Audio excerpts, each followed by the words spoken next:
wish they go further. Same thing for Sanders. I just wish all these guys go further. Ooh.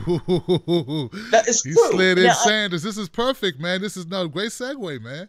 Now, I'm further to the left than most, including Sanders. So take it with a grain of salt.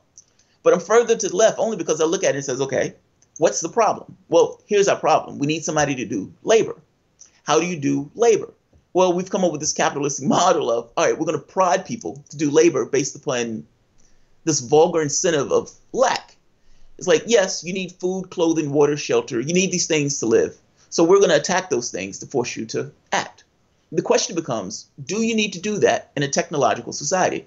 Meaning, once you have a society that's technologically advanced, can't you automate those processes? The answer is yes.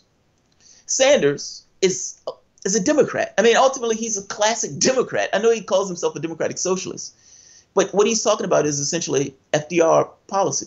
It's going back to the 40s. I'm saying he needs to go beyond the 40s. He needs to go into the future. Let's stop doing what we've always done. Actually try to win the game, change the model itself.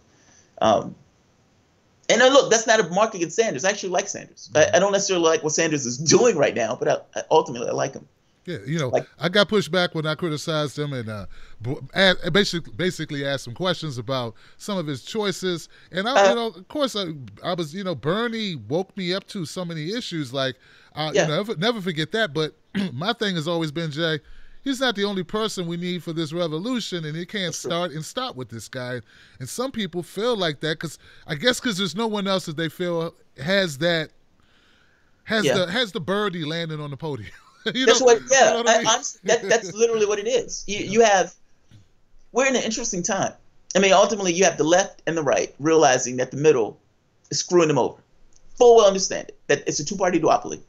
The right focuses their anger on people below them for whatever reason, immigrants, the other. It's like that other person is doing something that I don't particularly like. And if that other wasn't doing it, my life would be perfectly okay in this country.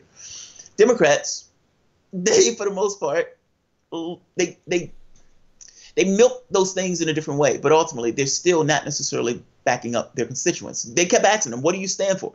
They couldn't answer the question. Couldn't answer the question at all. Sanders, for the most part, yes, I like what Sanders is doing.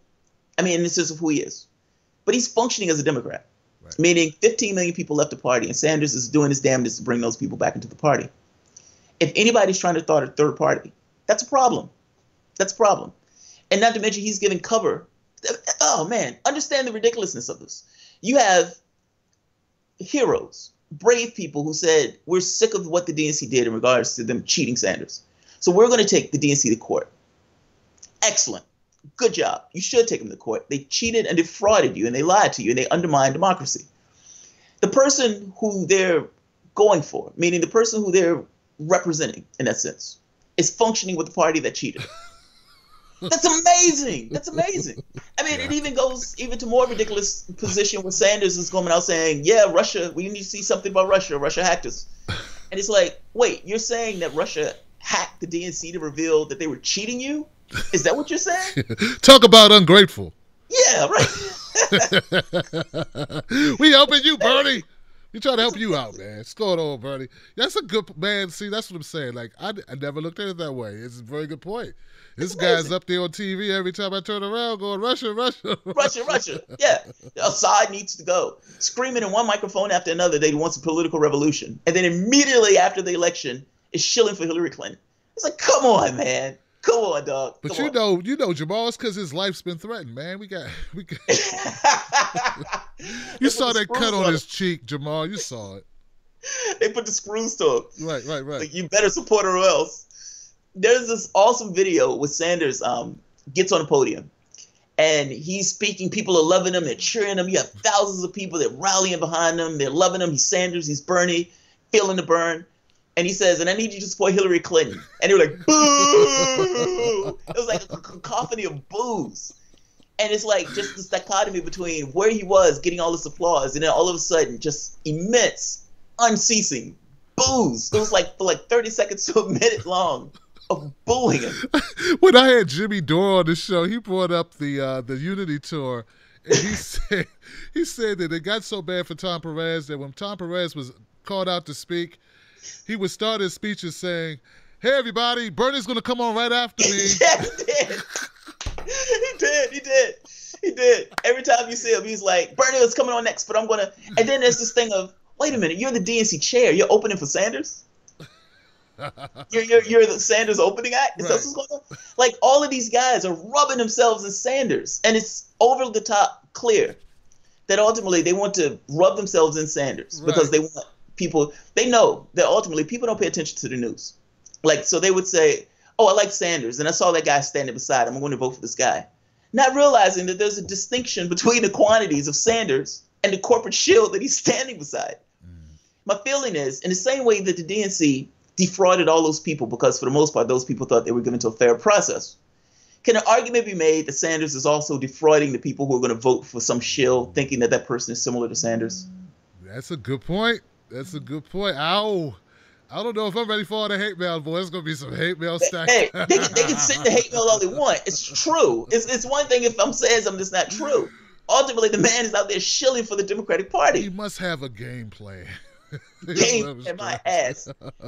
Look, I'm willing to believe this. I don't think he's being craven. Like, I don't think he's a sellout in that sense. I honestly think he does have a game plan. I think in his mind, I'm wielding political influence. Like, I'm working with the Democrats because I need to fight against Trump. Meaning, in his mind, if he was more scared of Trump than he was of anything else, would being afraid of what Trump can do in that office inspire you to work with somebody who's somewhat of an imperfect friend? Yeah. I think so, too. Now, if that's the case, and he's saying, all right, I'm going to work with the Democratic Party because I need to get Trump out that office. I need to have a bulwark against Trump, and I can't be an army unto myself.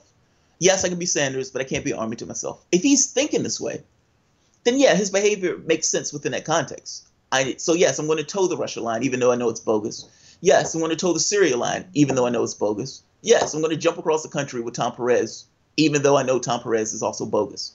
Like, it's painful to watch him do this. Do you remember the interview he had? I think it was with the Today Show. No, it wasn't Today Show. It was Chris Hayes. Chris Hayes surprised me in that interview because Chris Hayes was actually asking damn good questions. And he looked at Tom Perez, and when liberal Chris Hayes is looking at you like, yeah, dude, this don't look right. He asked Sanders a question, and Sanders goes full in, ruling class, we need to fight the billionaires, we need to get the ruling elites off our back. He goes full bore. And Chris Hayes is like, well, wait a minute. He's pointing to an enemy. He's saying the ruling class, the elites. Are you going to say that, Tom Perez? I think that's a false choice, Chris. I don't think I need to say that. Right. That's not necessary. There's a clear disparity between these two things. Right. So yes, people can feel some kind of way about it, but understand he is functioning in that capacity. Like, it's like, if he's not a Democrat, he's not a Democrat. He's supposed to be an independent. He's supposed to be a socialist. They made a third position for him called outreach coordinator. That is literally, I am outreaching to pull these people back into the Democratic Party. Exactly. People have some feelings about it. They were like, how dare you say he's pulling people into the Democratic Party? The man said it himself. He said it himself. Yeah, that's the official. That's what he's doing. He's the lure. He's the Pied Piper. That's what he's doing. That's his job.